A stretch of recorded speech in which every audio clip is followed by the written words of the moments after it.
When my phone lit up at 6 in the morning with my sister's name on the screen, I already knew something had gone wrong. It wasn't the kind of call people make because they miss you. It was the kind they make when the world has dropped on their head and they suddenly remember you exist. The night before, she'd thrown my bags onto the driveway like she was emptying trash. Now she sounded like someone holding onto a ledge with 2 fingers. I sat on the edge of a motel bed outside Lubbock, staring at my boots, still dusty from my last deployment, and listened to her choke out the words, "Tara, please, I need you." The pathetic part wasn't that she said it. The pathetic part was that she meant it. But before that call, everything started the moment I walked back into Texas after 9 months overseas. I'd stepped off the plane thinking at least my father's funeral would be simple. Military funerals always had rules, and rules were easier than emotions. You salute, you breathe, you hold the flag steady, you accept the folded triangle, you move on. Except nothing felt steady with my sister standing near the casket like she was waiting for the reading of a Powerball ticket. People came up to me shaking my hand, telling me how much my father had meant to them. Most were veterans he'd helped through the Quinlan Veteran Support Network. Some joked that he'd practically raised half the county. Every one of them spoke about him like a man who actually mattered. Meanwhile, Lena spent the whole service acting like the funeral director owed her an espresso refill. When the service ended, I helped load chairs, picked up programs, did the basic things you do out of respect. Lena stayed under a tree arguing with her phone about some urgent opportunity, which I later learned meant she was yelling at a real estate broker named Travis Kerr who had the charm of a parking ticket. By the time the last car left, I was carrying a box of leftover roses when our father's lawyer, Harper Doyle, approached me. Harper was the kind of woman who could probably stare down a tornado. She gave me a sealed envelope with my name on it and said, "Your father wanted you to see this at the right time." Then she looked over her shoulder toward Lena and gave me a look I'd only seen from seasoned officers who didn't expect their advice to be followed but gave it anyway. I didn't open the envelope there. I put it in my jacket and walked back toward the house we grew up in. The place hadn't changed much, except for the paint and the new locks Lena installed when she moved back to help Dad manage his affairs, which in Lena language meant use Dad's address to apply for more credit cards.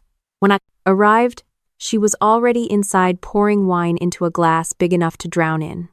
She didn't ask how the deployment went. She didn't ask how I was handling the loss. She waited until I set my keys down, then announced, "Dad left $500 million. And honestly, it makes things easier. You don't belong in this conversation." There was no point asking where she got that number. People like Lena heard a rumor and carved it into stone. She said, 500 million the way people on TikTok say life-changing. I told her to slow down. She told me I was jealous. I told her Dad didn't live like someone with a secret fortune. She rolled her eyes and said Dad wasn't flashy. Translation: she had decided she was rich and nothing could ruin the fantasy. Then she shoved a stack of papers at me. Legal forms. Asset separation. She'd already signed her part. She wanted me to sign mine. I asked when she'd become an expert on inheritance law. She said, "Travis told me everything." That was my first red flag. The second was the part where she yelled that my military career was useless and no one cared about it except me. She didn't say it with anger. She said it with confidence, and maybe that's what hit hardest. When she started pushing, grabbing my arm, then jabbing her finger in my face, I didn't raise my voice. I never did, not even when the situation deserved it. I signed nothing. She threw my bags out the door and shouted that I didn't deserve to be part of her inheritance. Then she slammed the door like her life depended on it. I stood there in the dark, listening to her ranting on the phone inside. I caught a few words. "She won't sign. She doesn't get it. No, I'll fix it myself." So I took my bags, drove to the motel, and set the envelope from Harper on the nightstand. I stared at it a long time. The kind of long time that makes you wonder whether you're about to read something that will change everything or ruin everything. Eventually, I opened it and found a folder thick with financial documents. I read them once, then twice, because I figured maybe deployment fatigue had cooked my comprehension skills. But no, the truth was exactly what it looked like. Dad's so-called $500 million wasn't a treasure chest. It was the total value of the assets he'd leveraged so his veteran centers could stay open through 5 years of budget cuts and rising costs.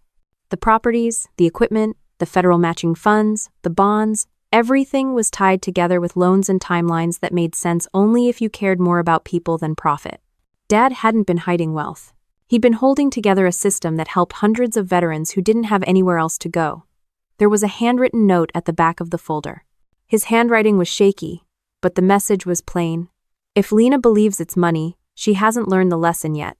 Help her understand when the moment is right. That moment turned out to be sooner than either of us planned.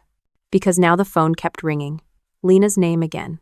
No insults, no posturing, just panic in every breath. I didn't answer right away. Not because I wanted her to suffer, but because I'd watched this pattern too many times. Lena didn't apologize. She didn't reflect. She spiraled, then reached out only when the fallout hit her personally.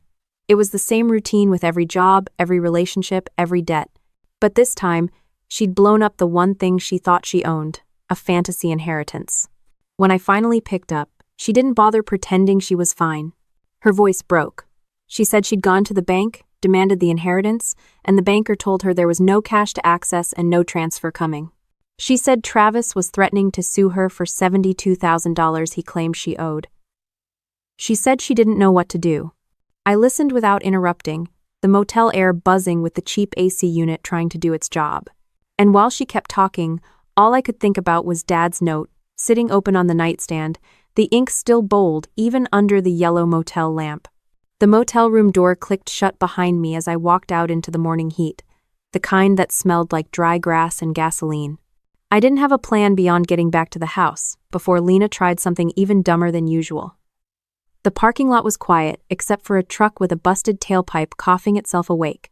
I got in my car, started the engine, and drove toward town, the kind of drive where the highway feels too wide and your thoughts feel too loud.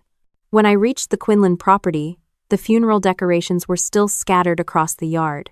Folding chairs stacked wrong, flower petals turning brown in the sun, a coffee urn sitting on the porch like someone forgot it existed. It looked exactly like what it was, a family that couldn't even clean up its own grieving. I walked past the makeshift sign taped to the door that said private in Lena's handwriting, which was pretty bold considering she didn't own a square inch of the place. Inside, the house smelled like pot roast and furniture polish. My father always liked things tidy, which meant I found myself fixing the shoes by the door out of habit. The front room was filled with framed photos from his military years and awards he usually kept in boxes because he didn't want to show off. He served in the Army, then spent the next 30 years showing up for other veterans in ways that didn't earn plaques but made the plaques he had make sense. That network he built was his version of retirement, except it never looked restful. He was always driving somewhere, fixing something, calling someone, convincing a donor to keep the lights on another month. I walked through the dining room and found a plate of half-eaten cake and 2 empty wine glasses. Lena didn't come home alone last night. Of course she didn't. She was allergic to being alone, especially when something stressful happened. I picked up the glasses and moved them to the sink, partly because I hated clutter and partly because I didn't want to imagine the conversation she had over dessert. Probably another dramatic monologue about finally getting what she deserves. She lived for sentences like that. The funeral had been the clearest split between our worlds. Everyone there treated me like I was still part of Dad's mission, part of the work he'd built. They hugged me and thanked me for serving, which made me uncomfortable but also touched something real. They gave Lena polite nods and then looked away, like she was a guest at an event she didn't understand. During the service, I'd been asked to help fold the flag. I'd done it dozens of times for other families, but doing it for my father put a knot in my chest I pretended wasn't there. As I folded each corner, I kept catching glimpses of Lena on her phone. She wasn't crying, wasn't listening, wasn't touched. She was scrolling. I watched her flash a grin after reading something, like she just got a notification saying, "Congratulations, you've leveled up your greed." Later, when the minister finished speaking, and people started forming small clusters to share memories, Lena drifted around like she was running for office. She kept leaning in close when anyone mentioned the support centers or the size of Dad's work. She didn't care about his accomplishments. She cared about the number attached to them.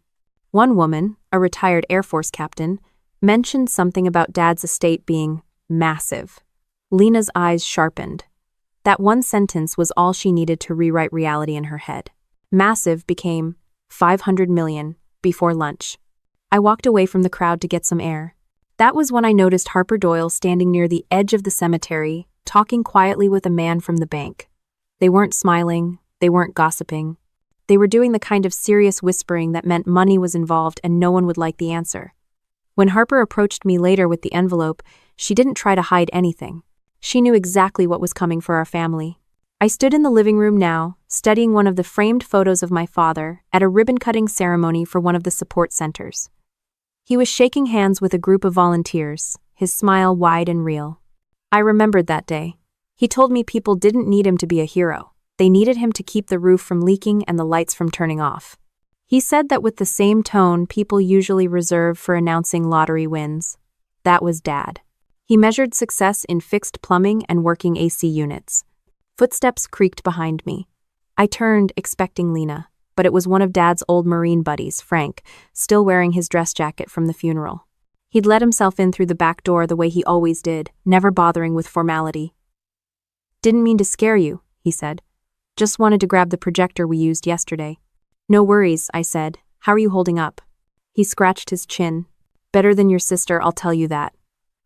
She cornered me after the service, asking if Dad had any hidden accounts. Hidden accounts. Like he was running a mafia operation instead of a veterans center. I let out a breath. She's convinced he left a fortune. Frank gave me a look like he'd bitten into a lemon. "If by fortune you mean a stack of unpaid repair bills, then sure." He left after grabbing the projector, shaking his head the whole time.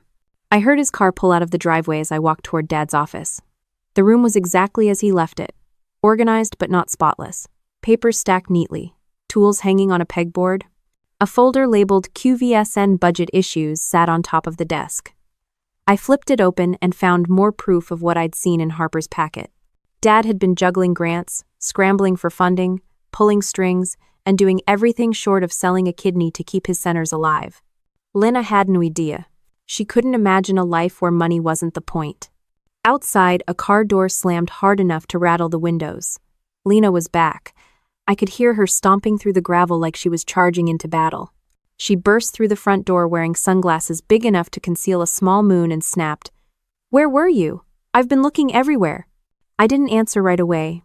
I just watched her toss her keys onto the counter and open the fridge like she lived alone. She grabbed a container of leftovers and then remembered she didn't actually eat leftovers. She slammed it shut and said, "The bank humiliated me this morning. They said there's no money to access. Can you believe that? They're hiding something." I leaned against the doorway. "They're not hiding anything." She whipped off her sunglasses. "Yes, they are. They said everything's frozen. Frozen. They can't freeze my inheritance." I didn't tell her it wasn't her inheritance. I didn't tell her about the loans or the assets or the reality that $500 million wasn't a pile of cash sitting in a vault. I didn't tell her she'd built her entire meltdown around a rumor. Instead, I watched her pace in circles like a storm tightening. She kept repeating the same sentence, "This isn't fair."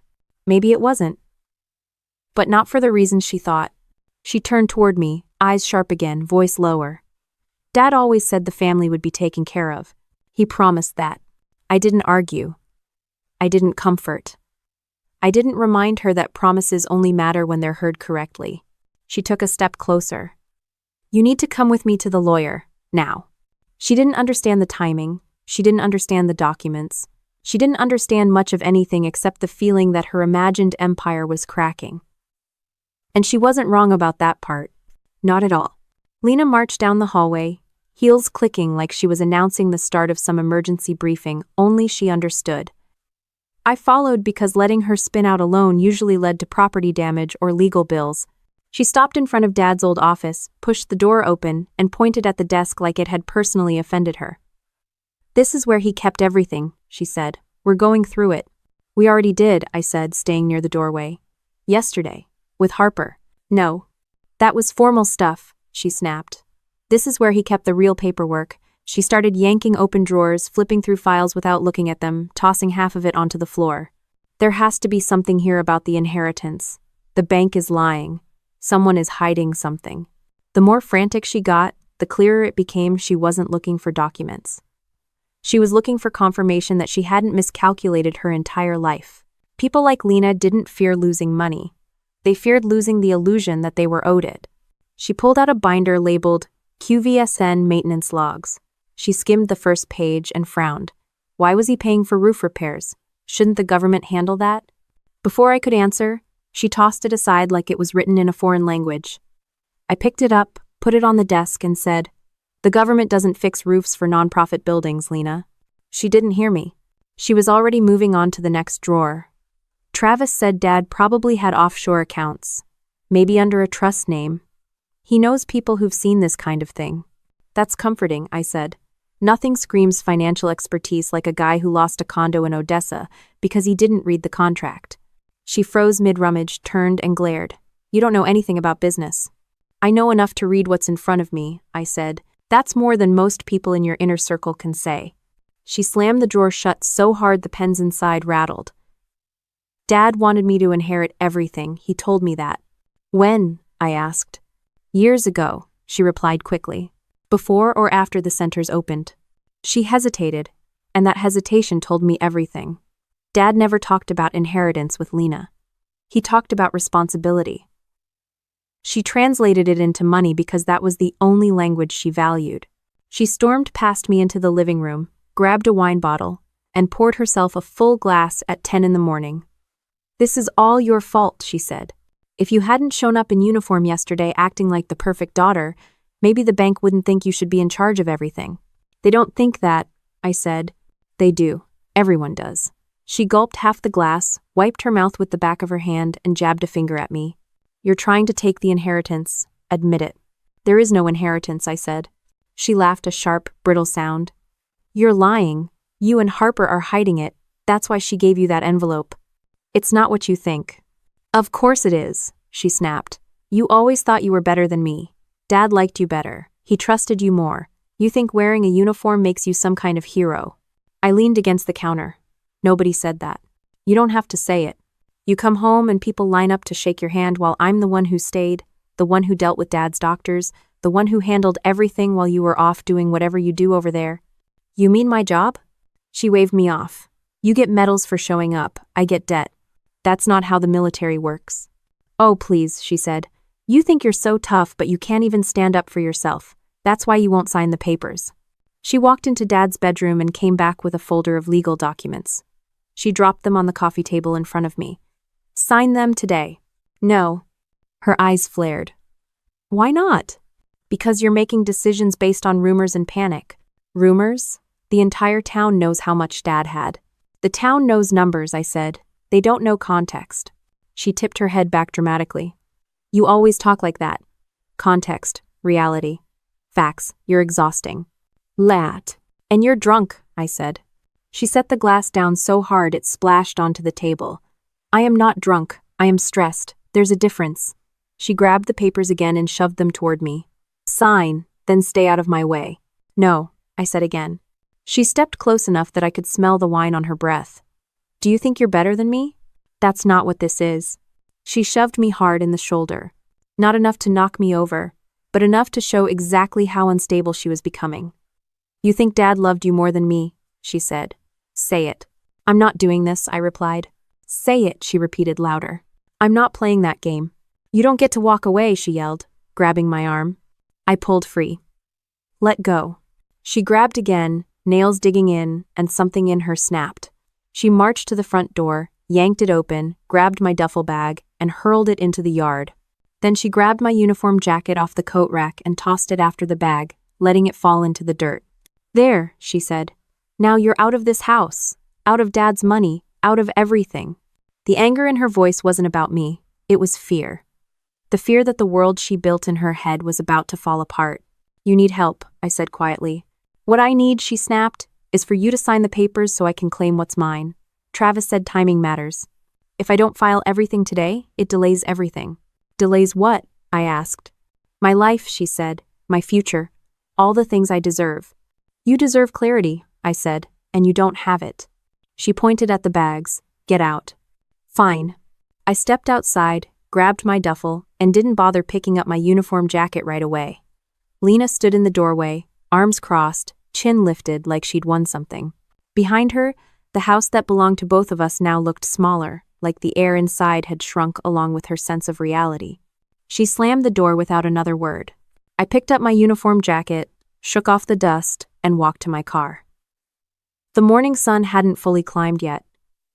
but heat was already rising off the pavement. I opened the car door, tossed my bag inside, and sat for a moment with my hands on the wheel. She thought she'd ended something. She had no idea what she'd started. The drive back to the motel was quiet, the kind of quiet where your thoughts start lining up like they're waiting to be processed at a DMV counter. I parked outside my room, grabbed the folder Harper had given me, and sat at the small desk under the flickering lamp. The envelope felt heavier than it should.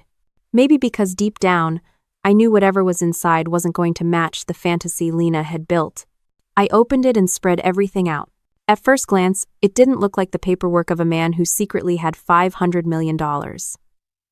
It looked like the paperwork of a man juggling 18 different obligations, all tied to the same mission. There were property assessments, maintenance budgets, grant applications, federal partnership forms, equipment invoices, and loan agreements that spelled out sums large enough to make a normal person faint. I read through a contract with the Texas Community Renewal Fund. Dad had secured a massive line of credit using the buildings owned by the Quinlan Veteran Support Network as collateral. Not the kind of thing people do when they're sitting on cash. The fund guaranteed matching grants based on veteran enrollment numbers, workforce training metrics, and outreach benchmarks. If any of those dropped, repayment terms got ugly. Another document showed a loan renewal from 2 years prior. It listed the total asset valuation of the network at roughly $500 million. That number was highlighted in yellow, probably by Harper, to make sure I didn't miss it. It wasn't money. It was valuation. A number banks used to determine what they'd risk, not what you could spend.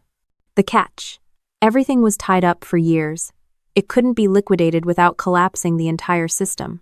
If someone tried to inherit it and convert it to cash, half the buildings would shut down, hundreds of veterans would lose services, and the state would intervene.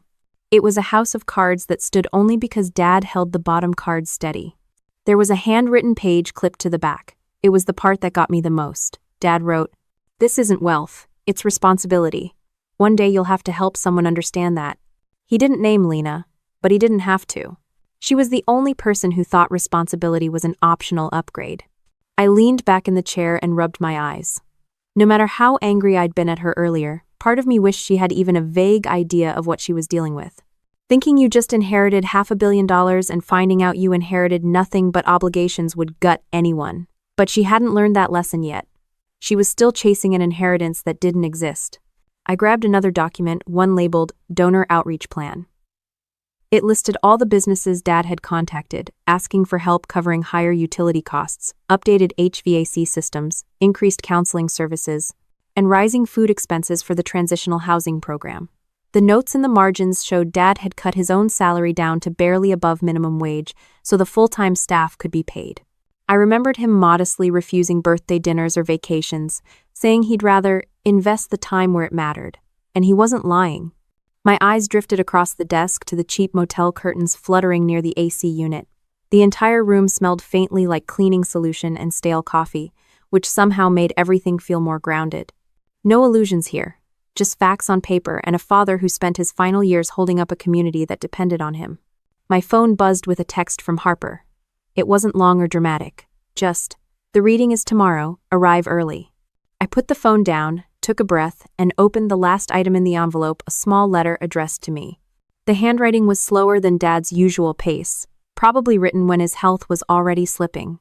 It read, "Tara, if you're the one reading this, then the centers are in transition, and Lena has made assumptions that will hurt her. You cannot stop her from learning the truth, but you can steady her when she falls. I know you will handle this the way a Quinlan should." I folded the letter and set it aside. There wasn't much left to interpret. Dad knew Lena would misread everything. He knew she'd latch onto the biggest number she heard and sprint with it like a kid stealing a football, and he knew she'd push me away in the process.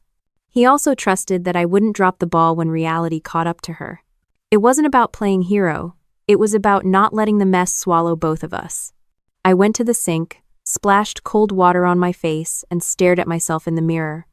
I looked like someone who hadn't slept in 2 days, which was probably accurate. Deployment did a number on your sleep patterns, but family drama finished what the sandstorm started. The reflection didn't show anger. It showed resignation. The kind that comes from knowing you're the last adult in a family full of emotional toddlers. As I sat back down, I flipped through the financial documents again, not because I didn't understand them, but because I needed to see what Lena couldn't. Every page was a reminder that Dad built something real, something solid, something people depended on.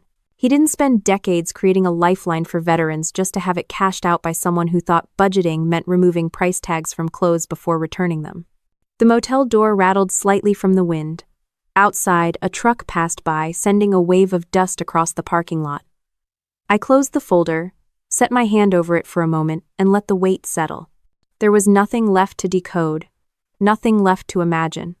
Just the truth, sitting there, patient and unbothered. Lena wouldn't take it well. She never did when reality showed up uninvited. That wasn't something I could fix, but it was something I could face, which was more than she could say. The only question now was how fast everything would unravel once the rest of the world told her what the documents already made clear. I stood up, stretched my back, and looked at the envelope one more time. It felt strange knowing that for all her shouting and bravado, for all her accusations and tantrums, Lena had no idea what was coming. She thought she lost money. She hadn't even begun to understand what she actually lost. The room felt heavier, but not in a way that pushed me down. More like a reminder that the day ahead was going to require patience I wasn't sure I had. The truth wasn't mine to twist, soften, or cushion. It was already written. All I had to do was show up and let it speak for itself. The next morning started with the kind of heat that made the motel air feel thicker than the blankets. I pulled on clean clothes, grabbed the folder, and headed out before the sun fully settled over the rooftops. I figured Lena would be too hungover to start anything before noon. I was wrong. Halfway across town, my phone lit up with 3 calls from her, then a string of voice messages so long the screen had to scroll. I didn't listen. Lena on a good day sounded like a malfunctioning bullhorn. Lena under pressure could shatter drywall. By the time I reached the Quinlan Veteran Support Network's admin building, the same one Dad spent half his life fixing with duct tape and donated lumber, the parking lot had more cars than usual. A couple of board members were already walking inside, carrying binders and talking in low voices. They nodded at me with the tired look of people who'd been up since dawn deciding how to keep something from falling apart. Inside, the air was cool enough to make my skin prickle. The front desk volunteer looked at me sympathetically. "Your sister was here already," she said. "Twice." "Great," I said. "Because that's what this place needed today. More screaming." "She wasn't screaming," the volunteer said carefully, "but she was intense." "Now?" That was the polite word civilians used when they didn't want to say unhinged. I thanked her and went to the back office just in time to see Lena's car fishtail into the parking lot through the window. She slammed the door and strode inside like a tornado wearing sunglasses. Her hair was pulled back too tight, her lips drawn in a line that warned every living creature nearby to scatter. She spotted me instantly. "There you are," she snapped. "Get in the car, we're going to the bank." "That. You went yesterday." "And they wasted my time," she said, marching right up to me. "Today they're going to explain themselves." Before I could answer, she grabbed my arm and dragged me toward the exit, ignoring every raised eyebrow from the employees standing around pretending to be busy. When we reached her car, she tossed her purse in, slid into the driver's seat, and waited for me to get in like this was a hostage negotiation. I sighed, got in, and buckled up, not because I wanted to be safe, but because Lena drove like she believed traffic laws were personal insults. The drive to Lubbock Federal Trust was filled with her ranting about fraud, conspiracies, and people trying to steal her future. I stared straight ahead, letting the monologue bounce off the windshield. When we pulled up to the bank, she parked crooked across 2 spaces and stormed inside before the engine even shut off. I followed at a slower pace, mostly because the last thing I needed was to be mistaken for her accomplice. The inside of the bank was all glass and marble, the kind of place that felt silent even when phones rang. Employees watched her storm toward the front desk, fear and confusion mixing in their eyes. "I'm here about my father's account," she announced loudly. "You froze my inheritance. I want an explanation right now." The teller blinked. "Let me call the branch manager." "Nowden all's good," Lena said. "Call someone who actually knows something for once." The manager, a calm, middle-aged woman with gold-rimmed glasses, arrived within seconds. She recognized Lena immediately, which meant yesterday had been memorable. "Mrs. Dane," the manager said, polite but wary, "why don't we step into my office?" They walked toward a glass-walled room. I followed, mostly because no one told me not to. The manager didn't object. She probably assumed my presence might prevent property damage. We sat down, and Lena leaned forward like she expected a confession. Explain why I was told I can't access my father's money, she demanded. The manager opened a file, folded her hands, and kept her tone even.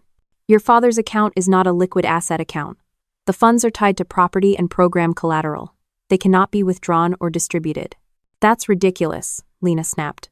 The account has $500 million. The manager nodded calmly. The valuation is $500 million. The cash available is $0. Lena blinked. Valuation and cash are the same thing. No, the manager said gently, as if speaking to a confused child. One is an estimate of worth. The other is money you can spend. Nothing in your father's estate falls into the second category. What? Lena stared at her, mouth slightly open, as the words rearranged her entire understanding of the universe. I expected anger. Instead, she let out a tight laugh. You're lying, she said. You're covering for someone. Probably my sister. She's been trying to take everything. The manager glanced at me, then back at Lena. The documents are public record, Mrs. Dane. We are not hiding anything. The assets support several veteran facilities. They are pledged. They cannot be converted, withdrawn, or inherited. Lena shook her head faster. That's impossible. He told me I'd be taken care of. The manager turned another page. Your father did leave a small personal allowance for you, but... She paused. Because you filed a legal separation this week, you forfeited the stipend. It now goes to your sister. Lena's face drained of all color. That's not right, she whispered. I didn't move. I didn't speak. I just watched her fight gravity as the truth pulled her down. The manager slid a pamphlet across the desk. What you can apply for, however, is the employment-based stipend. If you log 20 hours a week in eligible work, the foundation will approve monthly support. Work? Lena repeated, horrified. You're telling me I have to work to get my own inheritance? It is not inheritance, the manager corrected. It's a conditional assistance program. 9. Lena stood up so fast her chair scraped across the floor. This is a scam. This whole bank is corrupt. She stormed toward the exit, and the glass door shook as she shoved it open. I stayed behind a moment as the manager exhaled and said quietly, I'm sorry this is so difficult for her. She's been living in a fantasy, I said. She's not the first, the manager replied. People misunderstand valuation all the time, not usually this dramatically. I thanked her and walked out. Outside, Lena paced across the sidewalk like she was trying to outrun the Sunday. When she saw me, she pointed sharply. You knew, she said. You knew all along. I shook my head. Not all along, just recently. You let me humiliate myself. You weren't taking advice anyway. She stepped closer, voice trembling. This isn't over. It never is, I said. She opened her mouth to argue, then closed it, swallowed hard, and walked to her car without another word. I watched her sit in the driver's seat, hands gripping the wheel like she needed to hold something solid. Then she backed out and sped down the road, leaving a swirl of dust behind her. The dust settled, the truth stayed. The bank's automatic doors slid shut behind me, and the heat outside hit like someone pressed a hot iron against the air. I walked to my car without rushing, giving my mind time to settle. Lena had driven off like she was trying to outrun the truth, but desperation didn't stay behind just because someone sped away from it. I sat in the driver's seat for a moment, letting the AC blast my face. The folder from Harper lay on the passenger side where I'd left it earlier, steady, quiet, patient. Nothing inside it changed when Lena screamed. The documents didn't bend just because someone threw a fit. That was the thing about fax. They didn't care about anyone's feelings. My phone buzzed. A call from an unknown number. Normally I'd ignore it, but something in my gut nudged me to answer. Tara Quinlan speaking. The voice on the other end came fast, breathless, like someone trying not to panic. This is Harper. I need you to come to Canyon Ridge early. There's been... movement. Movement? On your sister's side. She called the bank twice more. She also contacted 2 attorneys and left a voicemail at the community foundation demanding immediate access. They forwarded the message to me. That sounds like her, I said. That's not the problem. The problem is she's now insisting the entire estate is being mishandled and that she intends to dispute the will. I let out a breath. She's grasping at anything. She's also driving here, Harper said. And she's not calm. Of course she wasn't. Understood, I said. I'll head over now. I hung up and started the engine, pulling out onto the road. I just watched her fight gravity as the truth pulled her down. The manager slid a pamphlet across the desk. What you can apply for, however, is the employment-based stipend. If you log 20 hours a week in eligible work, the foundation will approve monthly support. Work? Lena repeated, horrified. You're telling me I have to work to get my own inheritance? It is not inheritance, the manager corrected. It's a conditional assistance program. Now. It was signed by someone named Raymond. No last name, no courtesy, just a warning. I tossed the phone onto the passenger seat. This was exactly the kind of person Lena mixed with people who treated money like a game until they realized they weren't holding the winning cards. When I reached the lawyer's office, Harper was outside talking to an older man in a gray suit. She waved me over. Good timing, she said. This is Mr. Dalton from the foundation. He extended a hand. Your father spoke highly of you. Thank you, I said. I'm guessing you didn't call me here to compliment my personality. Harper cracked a tired smile. Not exactly. We need to prepare you. When your sister arrives, she may try to force a change in the meeting structure. Force how? Loudly, Dalton said. Possibly publicly. That checked out. We walked inside. The office was cool and quiet, thick carpet, thick walls, thick silence. The kind of place where emotions seemed out of place. I sat at the long wooden table while Harper laid out the documents again, showing me the sections Lena was most likely to attack. She's convinced the valuation number equals cash, Harper said. She's been repeating that line to everyone. She believes what she wants to believe, I replied. She also believes you're working with us to block her access. Of course she does. Dalton cleared his throat. There's more. She attempted to withdraw funds from what she thought was a secondary account. I raised an eyebrow. Thought? It was not a personal account. It was an emergency operations reserve for one of the centers. She tried to process a transfer of $2,000. A headache started creeping behind my eyes. Did the system stop her? Yes, Dalton said. But she didn't take it well. Harper added, she called the helpline 6 times and accused the staff of theft. I rubbed my forehead. This is spiraling. That's why we asked you to come early, Harper said. Before I could respond, the sound of a car screeching into the parking lot echoed through the lobby walls. Lena's voice followed sharp enough to cut drywall. Harper glanced toward the window. She's here. Lena burst through the lobby doors wearing oversized sunglasses and carrying a stack of papers she definitely didn't understand. She stomped into the conference room like someone arriving to deliver a verdict, not hear one. There you are, she said, pointing at me. You won't believe what I found. I can imagine, I said. She slapped the papers onto the table. I talked to a lawyer who specializes in estate fraud, and he said these numbers are suspicious, extremely suspicious. Dalton looked at her with the calm patience of a man who dealt with entitled donors for a living. Mrs. Dane, those are state filings. They're public record. That's what someone hiding something would say, she snapped. I sat back, letting her dig her own hole. She was good at it, natural talent. Harper folded her hands. Mrs. Dane, before we continue, we need to address your attempts to access restricted funds. That wasn't restricted, Lena said. That account was under Dad's ID. That means it's mine. No, Harper said firmly. It belongs to the facility. That's the same thing. It is not. Lena turned to me. Why aren't you saying anything? This affects you too. No, I said. It affects you. She narrowed her eyes. You're enjoying this. You want me to fail. Before I could answer, her phone rang. She answered instantly. Did you get it? She asked, stepping away from the table. Tell me you got it. She paused. What do you mean he's threatening again? I told you I'd have the money. Another pause. No, I'm not asking my sister. She doesn't help. A longer pause. I said I'll fix it. Now. She hung up and returned to the table with her jaw tight enough to crack. Dalton tilted his head. Is everything all right? No, Lena said, and it won't be until someone explains why I'm being robbed. Harper exhaled slowly. Mrs. Dane, you are not being robbed. You are misunderstanding the structure of your father's work. He left no traditional inheritance. What he left were obligations, endowments, and responsibilities. He left me nothing, she said, voice rising. He left you an opportunity, Dalton said, not money. That sentence hit her harder than the bank's explanation. She froze, hands shaking just slightly at her sides.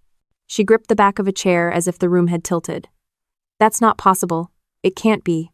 It is, Harper said softly. Lena swallowed hard, her throat working like every instinct in her body was trying to reject the words before they reached her brain. For the first time all week, she didn't yell. She didn't argue. She didn't blame.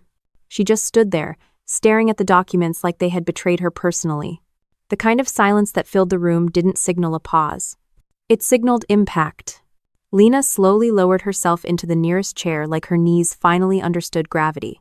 Her face had gone pale beneath the makeup she'd caked on that morning, and her eyes darted over every page on the table as if the numbers might magically rearrange themselves into the fortune she'd been fantasizing about. Harper closed one folder and opened another, sliding it toward the center of the table. Before we address anything else, she said calmly, we need to begin the official reading. Lena let out a shaky laugh. Go ahead. At this point, nothing can surprise me. Line. That wasn't true, and we all knew it. Dalton adjusted his glasses and cleared his throat. Per the request of Mr. Quinlan, we're proceeding with the certified copy of his will. The room settled into a stillness that felt heavier than the heat outside. I kept my expression neutral while Lena clenched her jaw like she expected to hear she'd won a sweepstakes. Harper started reading. Section 1. Personal effects. All military memorabilia, service awards, and personal documents are to be stored at the Quinlan Veteran Support Network for display purposes unless otherwise instructed by Tara Quinlan. Lena frowned. Why would she get control of that? Harper didn't answer her. She continued. Section 2. Home and property. The primary residence is to be transferred to the Quinlan Veteran Support Network for temporary staff housing and community training programs. Lena sat up straighter. Excuse me? That's our house. He can't give away our house. I raised an eyebrow. You said I was out of it yesterday. Are you sure you want back in now? She glared at me, but her focus snapped back to the folder. That's not legal, she said to Harper. It's not allowed. A house has to go to a family member. It does not, Harper replied. Not when a legally binding will designates it to a nonprofit. But he told me. He told you many things, I said. That doesn't make them accurate. Her lip trembled with anger. Harper continued reading before Lena could launch into another denial spiral. Section 3. Financial holdings. The asset valuation of approximately $500 million is pledged in full as collateral to the Quinlan Veteran Support Network, the Texas Community Renewal Fund, and affiliated partners. These assets are non-transferable and cannot be distributed, liquidated, or inherited. Now, Lena grabbed the edge of the table like she needed it to stay upright. You're lying, she whispered. That number is my inheritance. Everyone knows that. Dalton spoke gently. Everyone knows the valuation. That's not the same as inheritance. Her breathing quickened. She looked from him to Harper to me, waiting for someone to contradict him. No one did. She stood abruptly, knocking her chair over. So what you're saying, my father left me nothing? After everything I did for him? I didn't need to correct her. Harper did it for me, calmly and professionally. He left you guidance, she said, and a conditional stipend, but... A stipend? Lena repeated, as if the word itself was offensive. Yes, Harper said. A small monthly amount provided you meet the employment requirement of 20 hours per week.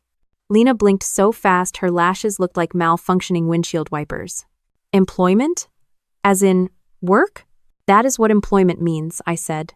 She shot me a murderous glare, but Dalton spoke before she could attack. Mrs. Dane, this requirement isn't punishment. It's standard for families who benefit from a support-based trust structure. I'm not families, she snapped. I'm his daughter. Dalton nodded.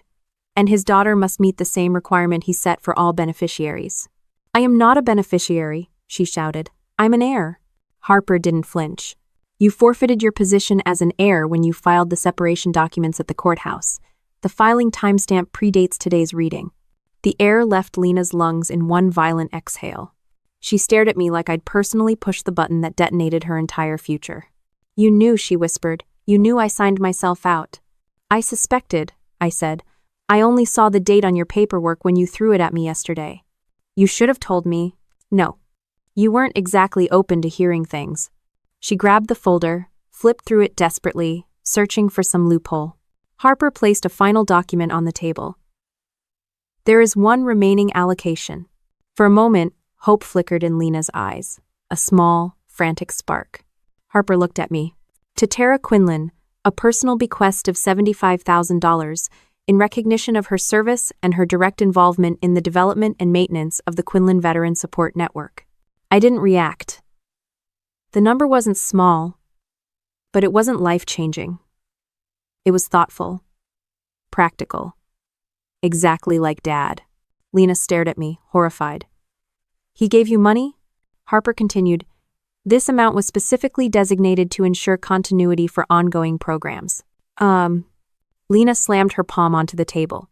This is unbelievable. He rewards the one who abandoned him and punishes the one who stayed? I stood, placing my hands on the table calmly. You didn't stay, Lena. You drifted in and out, complained, took whatever he'd give you, and ignored everything he built. Her eyes narrowed. You don't get to rewrite history. I'm not, I said.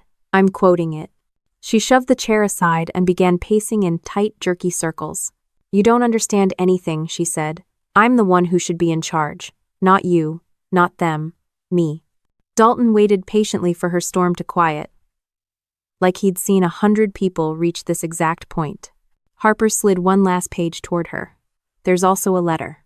Lena froze. A letter? She repeated. For you, Harper said, pushing it slightly closer. It wasn't sealed. Dad hadn't put it in an envelope.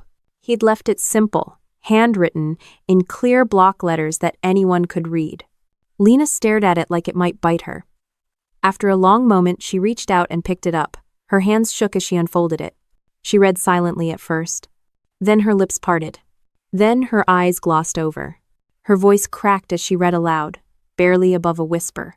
Lena, money won't save you from yourself. I hope one day you learn the difference between being owed something and earning something. I love you, but love isn't a blank check. She stopped reading. She couldn't continue. Her eyes moved over the rest of the page anyway, scanning for something she wanted to see: an apology, a loophole, a promise he never made. Nothing was there. Her hand fell to her side, and the letter fluttered onto the table. She looked at me, not angry, not triumphant, not entitled. Just lost. The kind of lost a person didn't admit, even when they were sinking right in front of everyone. No one said anything. No one needed to. The truth didn't require commentary. Lena stayed frozen in her chair, staring at the letter like every word was a sentence she didn't want to serve. The silence in the room stretched long enough that even Dalton shifted in his seat. Harper closed the folder slowly, giving her space she clearly didn't know how to use. She finally blinked hard, wiped her cheek with the back of her hand, and stood up with a sudden stiffness that made the chair legs screech against the floor. I didn't come here to be insulted, she said. Her voice was thin, but the anger simmering under it was alive and moving. No one's insulting you, Harper said. We're clarifying your father's instructions. This entire meeting was designed to humiliate me, Lena snapped. You people twisted everything so she gets rewarded? She jabbed a finger at me. And I get nothing. You didn't get nothing, I said. You got the truth.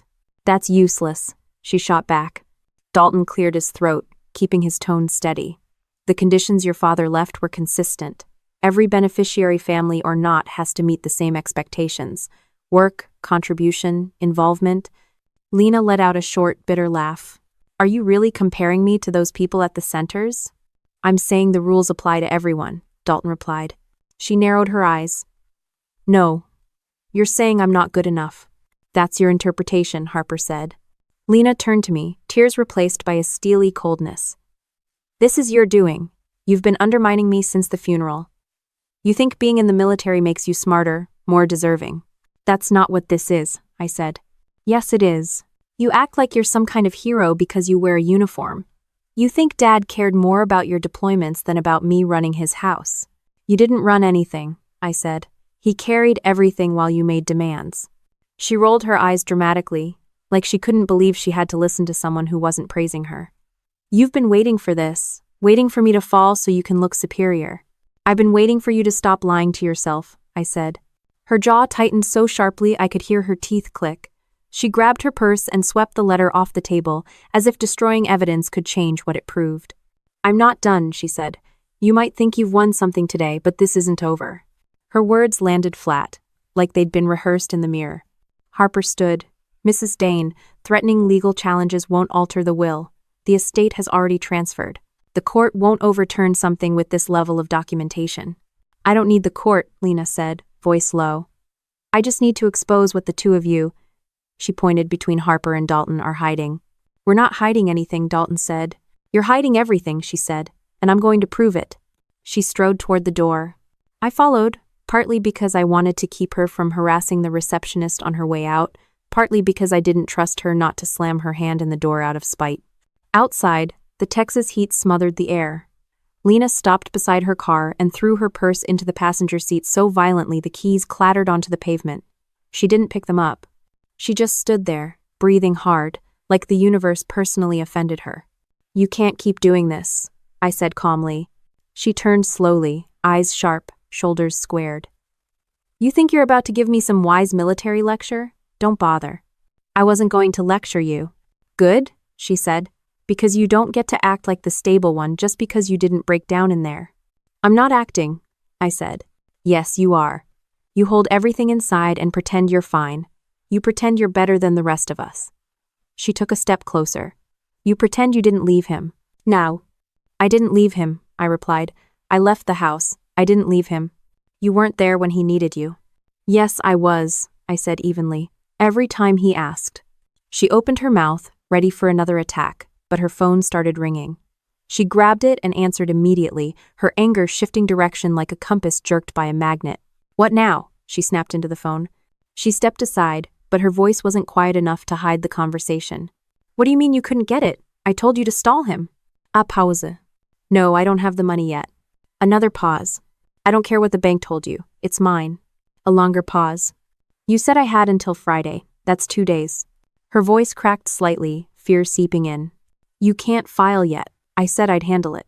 She pulled the phone away from her ear, stared at the screen in panic, then put it back. No, don't do that. Listen to me. The call ended. She lowered the phone slowly. For a moment, she seemed genuinely small, not angry, not dramatic, just frightened. But the fear hardened into something else just as quickly. She turned toward me again. You need to give me that money he left you. No. Why not? Because it's not yours. It should have been, she said. He intended it for me. He wrote your name nowhere on it. She let out a breathless, humorless laugh. You always were the selfish one. That's not going to work, I said. Not today. Her shoulders tensed. She looked at the road, then back at me, calculating something reckless. You know what?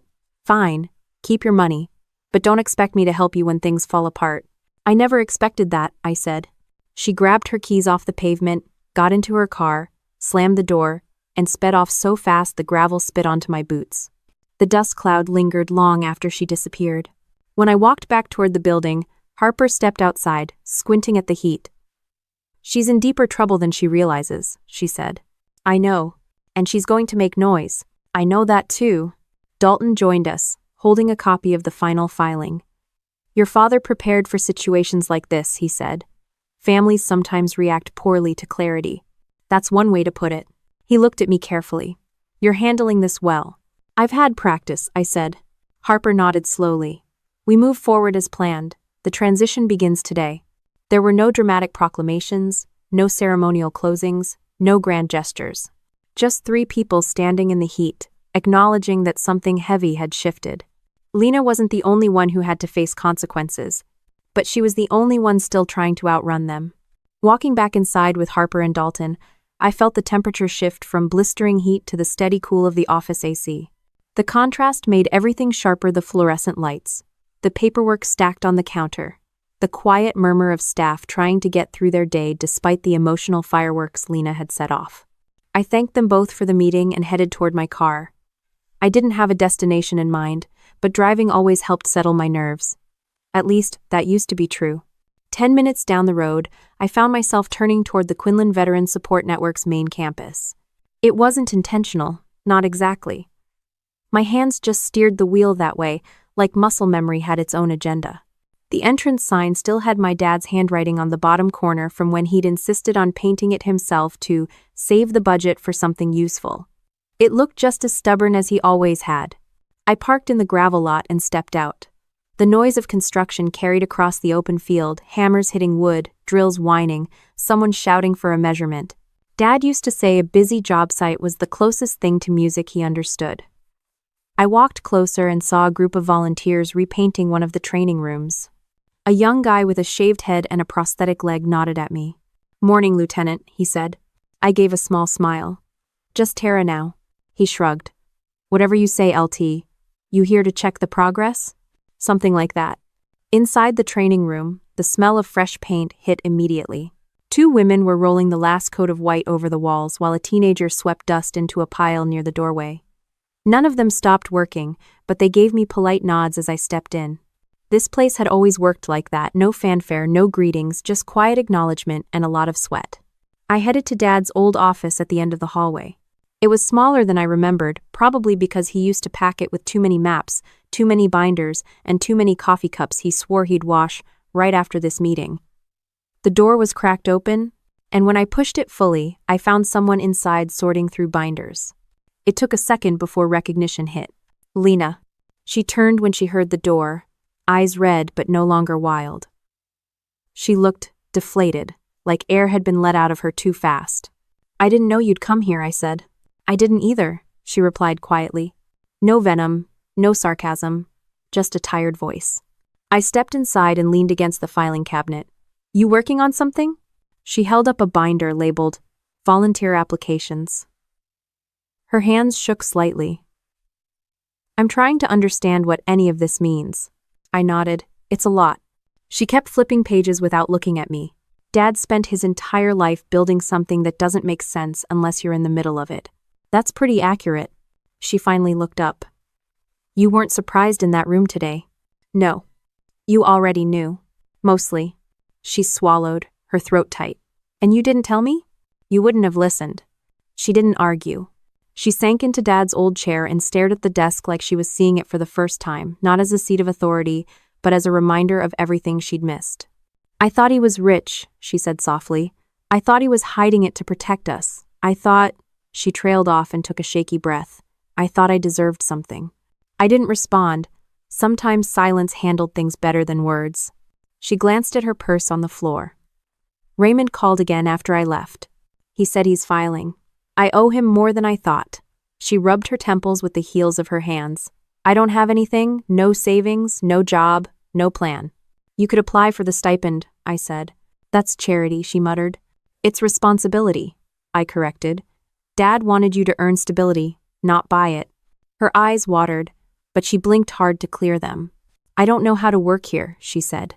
"I don't know what I bring to any of this." "One." I gestured at the binder in her hand. "You start where everyone else starts, with what's right in front of you." She stared at the binder, then at me. "Do you think I can do this?"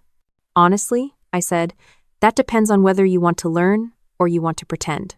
Her jaw trembled, not with anger this time, but fear. "I don't want to feel like this anymore," she said quietly, "like everything is slipping out of my hands." I sat in the chair across from her. "That feeling doesn't go away. You just learn how to move anyway." She nodded once, small and shaky. "I messed everything up." "You did," I said simply, "and you can still fix parts of it." She exhaled a long, uneven breath. "What if I ruin this too?" "Then you start again," I said, "but you start." Footsteps echoed in the hallway. Harper appeared in the doorway with a stack of forms. "Oh," she said softly when she saw Lena. "You made it." Lena stiffened slightly, but she didn't leave. Harper set the forms on the desk. "These are the onboarding papers for the training intake. If you're working here, this is where you begin." The binder in Lena's lap closed with a soft thud. She took a long look at the forms, realizing, maybe for the first time, that Dad had carved out a path for her long before she demanded one. "I can do this," she said, almost to herself. "You can," Harper replied, matching her calm tone to Lena's unsteady courage. "But it's work, not a shortcut." "La." Lena nodded and picked up the pen. While she filled out the forms, I walked out of the office, letting her have the space she needed. The hallway buzzed with activity volunteers carrying tools, staff reviewing schedules, someone wheeling in boxes of canned food. The place was alive. The exact opposite of what Lena had been chasing. Outside, the sun had shifted lower, slanting warm light across the lot. A group of new arrivals stood near the entrance, waiting for intake orientation. One man wore a faded Marine Corps shirt. Another had an army cap pulled low. A woman with braided hair adjusted her backpack straps nervously, the kind of nervous that comes from wanting a fresh start. I held the door open for them, greeting each one. "Welcome." They nodded, grateful for the acknowledgement. Across the parking lot, I saw Lena step outside after finishing her paperwork. She looked around not with entitlement, not with expectation, but with the weight of someone who finally saw the gap between the life they imagined and the life they had. She walked across the gravel toward me, slower than usual. When she reached me, she didn't make excuses or apologies. She simply said, "Where do I go first?" I pointed to the intake room where the volunteers were setting up chairs. "That way," I said. She gave a small, nervous nod and headed inside, blending into a group she never would have looked at twice a week ago. No applause, no dramatic turnaround, no miracle transformation, but a beginning, a real one. The kind Dad always hoped she'd choose if every shortcut finally collapsed. The intake room filled with the low hum of chairs moving, papers shuffling, and quiet voices trying to figure out where to sit. I stayed near the entrance, not hovering over Lena, but close enough to make sure she didn't bolt. She stood in line with the others, hands clasped around her clipboard, shoulders tight. The woman in front of her turned and offered a small smile. Lena attempted one back, awkward, but genuine enough to pass. That was new. Once the orientation started, I stepped outside, giving everyone room. The sun was settling into that late afternoon angle where it coated everything in a warm glow, even the gravel lot that normally looked like a punishment. I leaned against the railing and watched the volunteers unload a truck of donated supplies. Canned goods, baby wipes, blankets, work gloves. All the small things that made a big difference to people who'd had everything else carved out of them.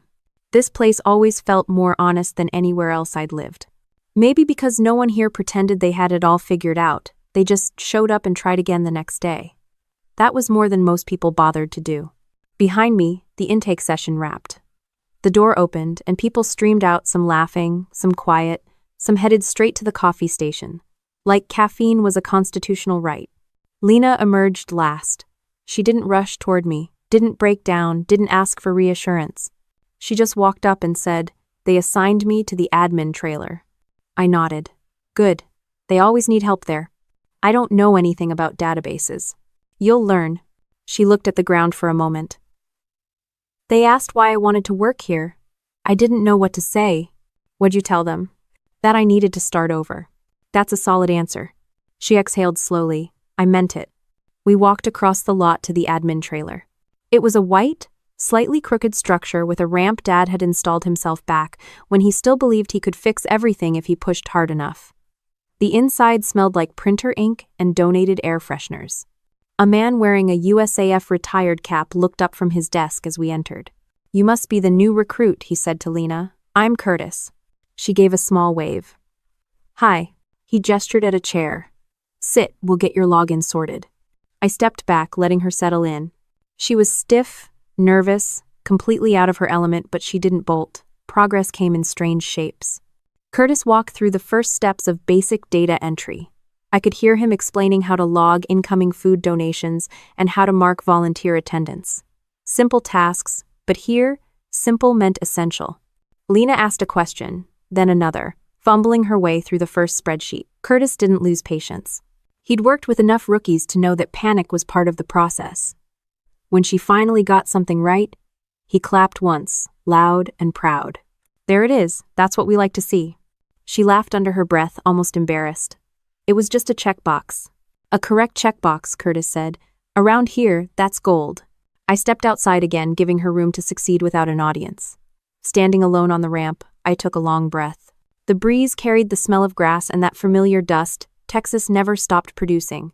The property stretched out in front of me, the workshop building, the gardens behind the dorm, the flags flapping in uneven rhythm. Dad poured every last bit of himself into this place. Seeing it functioning without him felt strange but right. The sky shifted as evening settled in. I walked toward the main courtyard where picnic tables sat beneath strings of lights. A group of teens from the youth mentorship program were huddled over a small robot car, arguing about wiring. One of them waved. "You coming to the open house tomorrow?" "Wouldn't miss it," I said. The open house meant new families touring, donors meeting staff, and a lot of cookies baked by volunteers who believed sugar could solve morale issues. Dad used to call it controlled chaos for a good cause. A soft crunch of gravel behind me signaled footsteps. Lena joined me at the table, holding a folder and looking exhausted but lighter somehow. "I finished the forms," she said. Good. And I didn't break anything. Even better. She sat down across from me, fingers tracing the edge of the folder. Curtis said I can come back tomorrow to help sort the supply closet. He trusts quick learners. She let out a small laugh.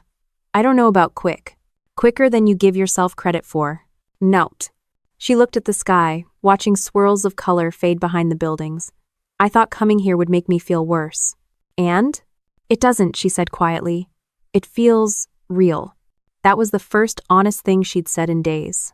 A group of volunteers walked past us carrying tarps and joking about whose truck had the loudest engine.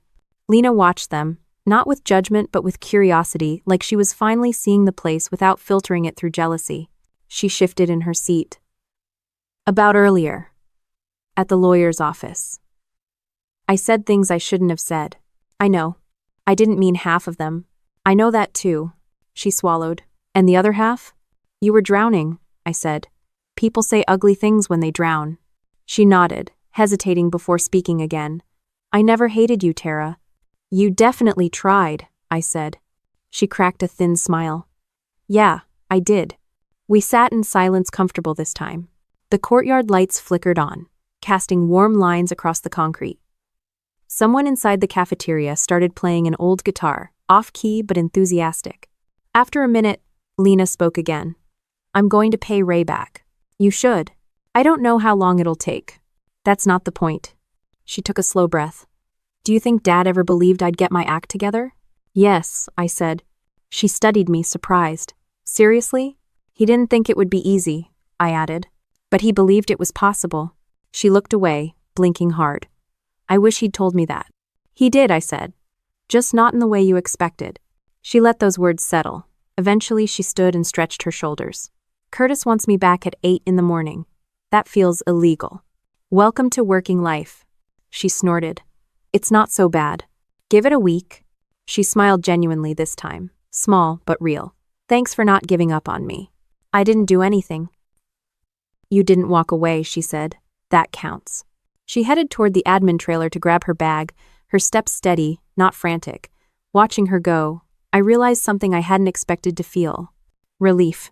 Not because she'd changed entirely, nobody flipped a switch that fast. But because she finally stopped running. As she walked back toward the parking lot, she paused beside me. I'll see you tomorrow? I'll be here. She nodded once. Okay. Whoa. The evening settled calm around us. Not dramatic, not triumphant, just honest. The kind of calm that followed a storm, not because everything was fixed, but because the wreckage had finally been acknowledged. We walked to our cars under the soft glow of the courtyard lights. No big speeches, no promises we couldn't keep. Just two sisters who, after losing the man who held their world together, were finally learning how to rebuild something of their own. Not perfect. Not easy. But real.